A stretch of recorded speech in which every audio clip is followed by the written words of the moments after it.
This episode is sponsored by ExtraHop. ExtraHop provides threat detection and response for the enterprise, not the starship.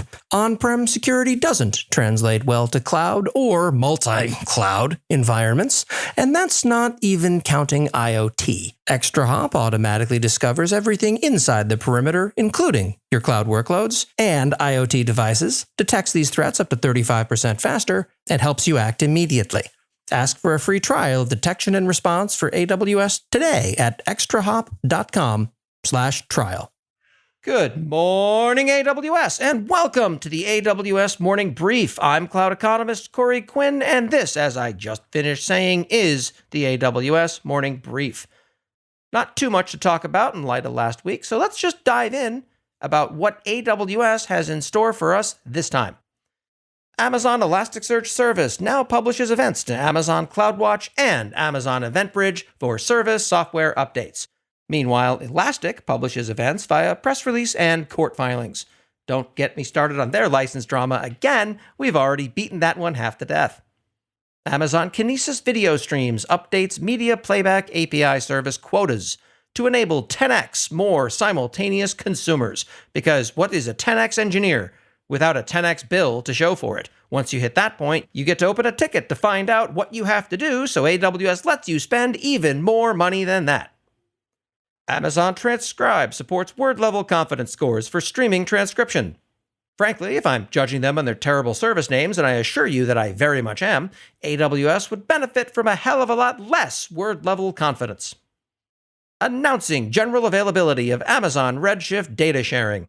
Along with their cross-database queries, Amazon Redshift is boldly releasing new features or crying in the corner begging Snowflake to just take their lunch money and leave them alone already.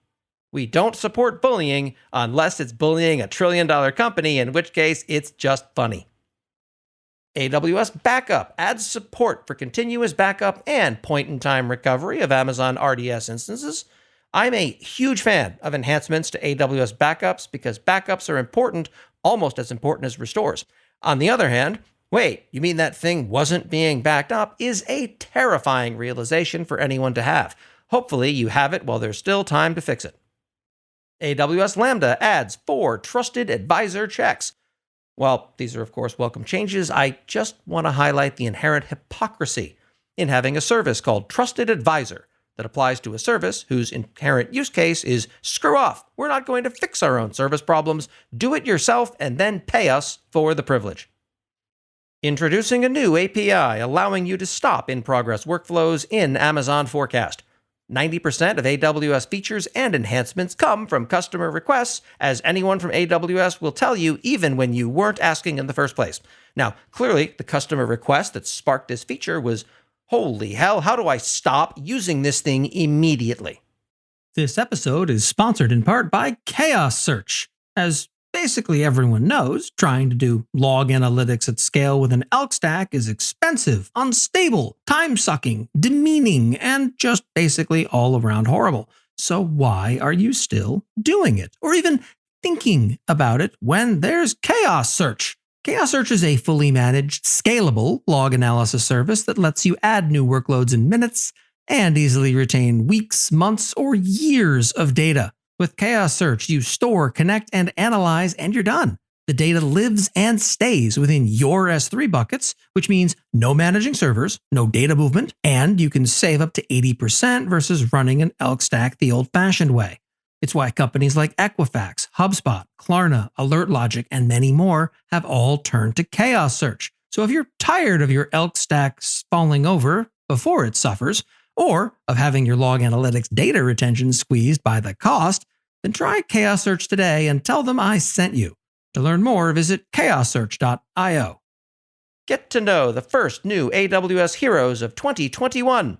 Another quarter, another batch of AWS heroes eagerly signing up to do volunteer work for a $1.6 trillion company. As the resident AWS community villain, I wish them luck. New, lower-cost storage classes for Amazon Elastic File System. EFS offers storage tier that's cheaper, crappier. Contrary to what you might expect from that assessment, this is a wonderful thing. Look for more from me on that in the near future. Safely reduce the cost of your unused DynamoDB tables using on-demand mode. Alternately, you can unsafely reduce the cost of your unused DynamoDB tables by turning them off completely, then waiting to see who calls you in a screaming rage. This isn't actual concern, though. We wound up writing an analyzer at the Duckbill Group to determine whether a given table should be converted to provision capacity or on-demand based upon CloudWatch metrics for the table. AWS hasn't provided such a thing, just random code snippets buried in blog posts like this one. The Amazon Lumberyard Build System. AWS talks about how awesome the Lumberyard build system is in a blog post. Bloomberg talks about how terrible Lumberyard is in an expose. You get to decide which one you find more credible. 2020 in review for AWS CloudFormation. This would have been written months ago, except the stack for the post was stuck in rollback failed state since January. And finally, validate access to your S3 buckets before deploying permissions changes with IAM Access Analyzer. Alternately, you can validate access to your S3 buckets after deploying permissions changes by simply checking the front page of the New York Times for news of a data breach involving your company. That's what happened last week in AWS. I'm cloud economist Corey Quinn. Thank you for listening.